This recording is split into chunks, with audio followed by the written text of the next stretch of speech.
Ya, Assalamualaikum dan salam sejahtera. Saya Waziri Wazir.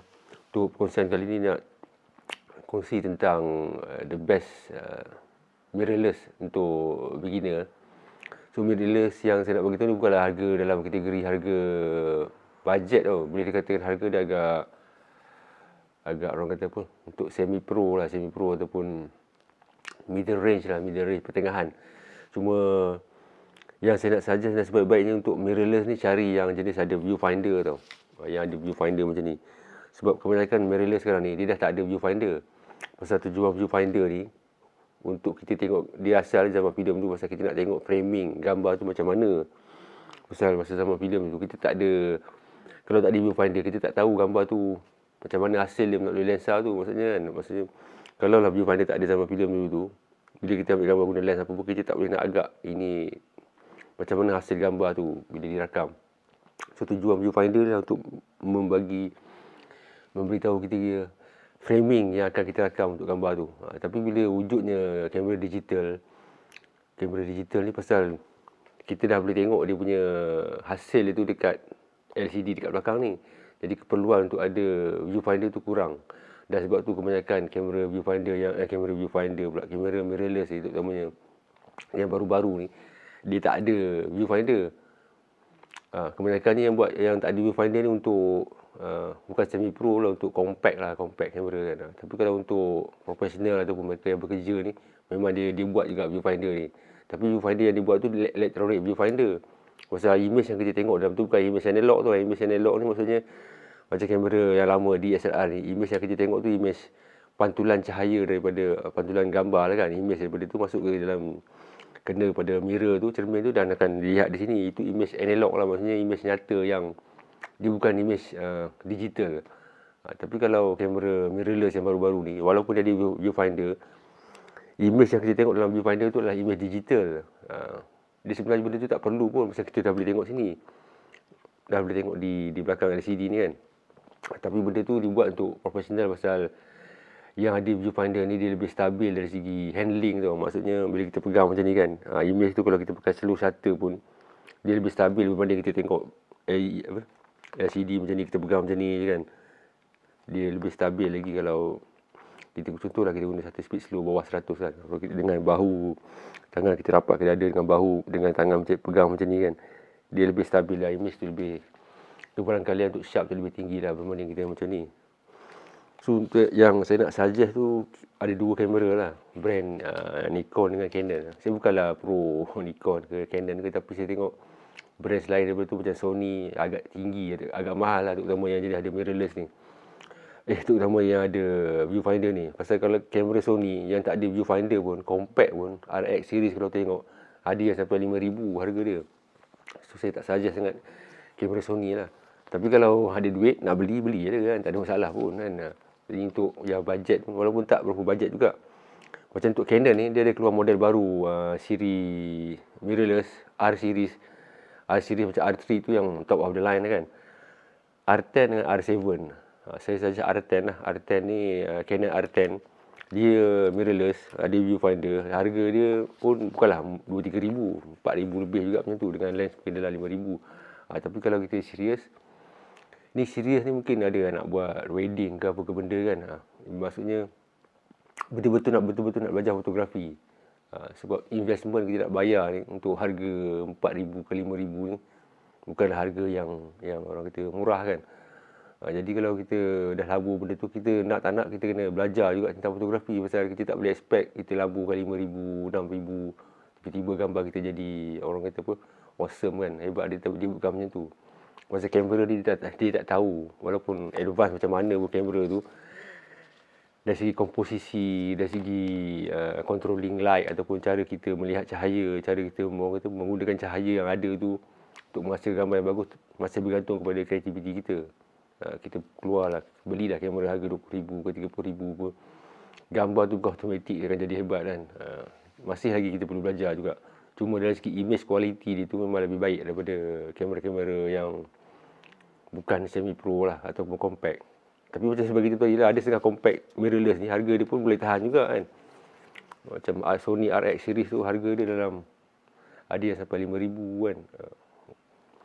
Macam Canon pun ada juga yang buat compact, M series macam M6, dia tak ada viewfinder. Harga dia pun 3-4 ribu macam tu. Dan satu lagi yang sebelum ni saya bagi tahu, Canon R10, mahal juga kamera tu kan. Dia bukannya untuk orang kata betul-betul beginner yang macam baru masuk kerja ke tu nak beli, dia agak mahal jugalah kan. Tapi itulah antara kamera mirrorless Canon yang baru keluar, yang orang kata apa, ada viewfinder, harga dia agak murah lah berbanding dengan kamera-kamera mirrorless yang ada viewfinder tu, selain daripada macam M10 kan. M10. Dan lagi satu kamera saya nak saja, kamera Nikon Z50. So sebelum terlupa, Canon R10 tu dia bukannya full frame tau. Dia APC sensor, dia crop factor lah, crop camera. Dan kamera Nikon Z50 pun bukan full frame. Dia punya megapixel lebih kurang je 20 hingga 24 macam tu lah. Itu dah cukup bagus lah. Tak payah perikai tentang megapixel lah. Megapixel 20 ke atas tu bagi saya dah cukup okey dah. Tak payah lah nak fikir tentang apa. Itu dah boleh print billboard size dah tu. So kamera Nikon Z50 ni, harga dia lebih kurang macam tu juga, 4,000 hingga ke 5,000 kalau kita ada dengan lens sekali lah. Dan dia pun mirrorless dan ada viewfinder juga. Kalau kita tak full frame, kita kena beli Z5 lah. Z5 pun body pun dalam 5 lebih lah, dengan lens dalam 6,000 lebih macam tu kan. So mungkin ada yang kata baik aku tambah sikit, aku boleh beli Z5 full frame kan. Memang betul kalau kita duit tambah dia boleh jadi sampai 10,000 kan. Tapi untuk permulaan, untuk yang orang kata apa, serius lah, boleh dikatakan yang kita memang betul nak belajar foto kan, dua ni pun dah okey dah. Maksudnya sama ada Canon R10 ataupun Z50. Tapi kalau kita memang ada bajet nak beli full frame kamera tu, itu terpulang lah. Cuma satu yang kita kena tahu tu lah, ramai atau kalau kita pergi forum mana-mana pun, forum foto ke di Facebook page ke apa kan, orang akan membanding-bandingkan spek. Bila kita banding-bandingkan spek tu, okey lah untuk kelebihan kamera tu, kamera ni okey, apa kelebihan dia, kamera ni apa kelebihan dia. Tapi membanding-bandingkan spek tu bukannya menjadikan gambar kita tu bagus. Gambar tu kita bagus, kita kena ada bab lain pula. Bab dari segi komposisi, dari segi lighting, dari segi momen yang kita rakam. Benda-benda tu pula yang akan menjadikan gambar tu bagus. Kamera tu hanya alat yang membantu saja. Cuma dari segi teknikal tu, dia belum membantu dari segi teknikal lah. Dari segi kepantasan, focusing, dari segi handling low light dia mungkin lagi bagus kan. Ada juga yang banding-bandingkan, low light dia kalau kita shoot 10,000, 20,000 ISO, bagus lah. Ataupun orang kata 50,000 ISO dalam gelap pun gambar masih okey lagi. Kita kena tanya balik diri kita kan, berapa kerap kita nak gunakan ISO tinggi tu. Macam saya ni yang kerja, boleh kata line di jabatan ni, line macam press kan, walaupun bukanlah 100% press kan. Jarang-jarang lah saya gunakan ISO 10,000 kan. Biasanya paling tinggi pun yang saya biasa guna mungkin 6,400 ataupun 5,000. Saya pernah try lah guna ISO 12,500 ataupun 10,000 kan.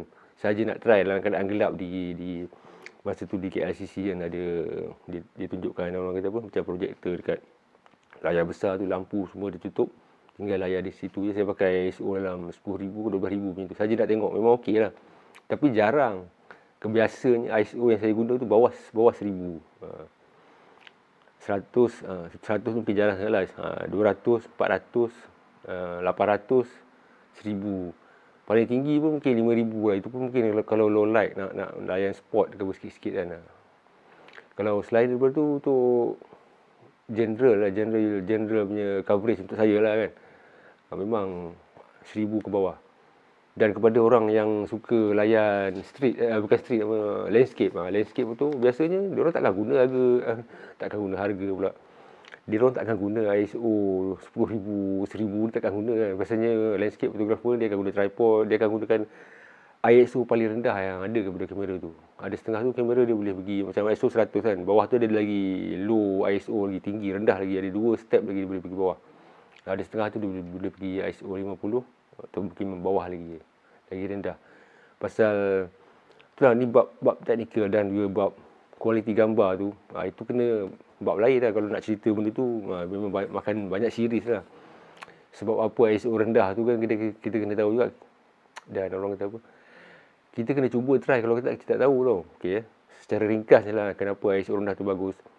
Dari segi density gambar tu, warna dia lebih orang kata rich ataupun pekat tu kalau kita gunakan ISO, contohlah ISO 100 berbanding dengan ISO 1000 ataupun ISO 100 berbanding dengan ISO 5000. Kalau tak percaya kita try tengok, kita shoot tengok landscape, kita guna ISO 100, lepas tu landscape juga scene yang sama, kalau boleh pilih scene yang ada banyak colour lah kan, janganlah pilih kalau warna dull, warna grey kan, yang banyak colour.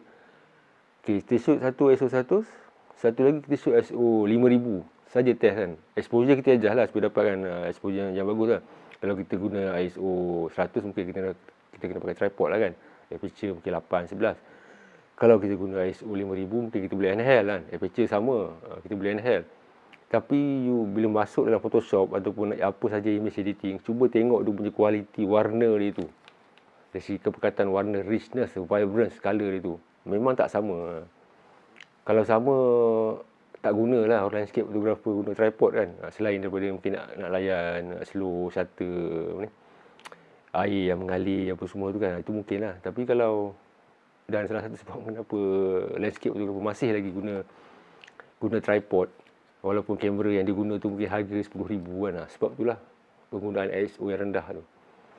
So, dia ringkaskan cerita, kalau kita ada modal, saya suggest kalau siapa-siapa yang serius kan, belilah kamera mirrorless yang ada viewfinder ni. Bajet yang mana-mana pun tak kisah. Pasal kalau saya cakap macam ni pun, contohlah saya bagi tahu model yang saya bagi tahu ni model Z50 dengan model Nikon Z50 dengan Canon R10. R10 yang barulah. Tahun depan kalau you tengok video ni balik, benda tu dah tak relevan dah, mungkin dah keluar model baru dah. So basically, tak kira model apa pun, cari kamera ya, mirrorless kalau kita serius lah kan, yang ada viewfinder ni. Yang ada viewfinder je terutamanya untuk still tau. Pasal sekarang ni banyak kamera, pengeluar kamera, dia buat kamera mirrorless tak ada viewfinder sebab target dia lebih kepada mereka yang berat kepada video. Pasal tu dia tak ada benda ni. Macam M series, Canon M6 ke apa kan, dia ada viewfinder tapi external, kita kena beli lain letak kat situ. Kalau kita beli saja dia tak ada viewfinder tu. Maksudnya kita kena tengok macam ni. Itu target dia lebih kepada orang yang nak buat video lah. So mana-mana kamera mirrorless yang ada viewfinder dia, target dia memang kepada pengguna yang keutamaan dia adalah gambar still, bukannya video. Jarang orang shoot video macam ni kan. Ada juga tapi memang jarang lah. Biasanya memang orang akan tengok macam tu kan. So kalau nak tanya model apa tu untuk buat masa ni, itulah dia model yang boleh dikatakan terkini kan. Dan yang berbalik kepada kenapa kita tak tanya model lain. Model Sony tu harga dia tinggi kan. Fuji boleh juga kalau nak beli kan, pasal ada juga MPM tu, bang kamera ni okey tak? Okey je kan. Cuma yang itulah, dia ringkaskan cerita yang saya bagi tahu ni, mirrorless ni cari yang ada viewfinder. Itu saja. Kalau ada lagi soalan yang tak berapa nak clear ke apa, nanti boleh tanya di ruang komen lah. Okay. Jangan jumpa lagi.